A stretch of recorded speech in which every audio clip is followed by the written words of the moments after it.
Guys, good afternoon. Nandito tayo ngayon sa Angono, Rizal. Dito sa isang project na ginagawa namin, yung Unishop Mall. Ito yan sa likod ko.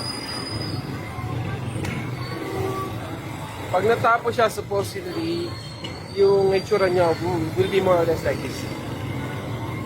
Yeah. Up.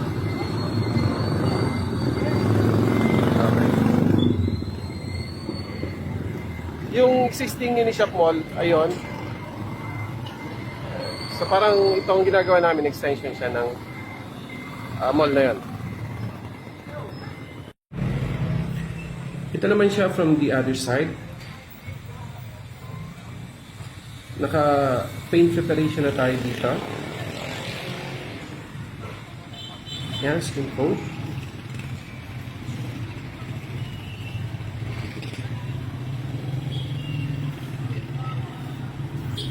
Itong area nito is nasa downtown Angono mismo. Malapit to sa public market.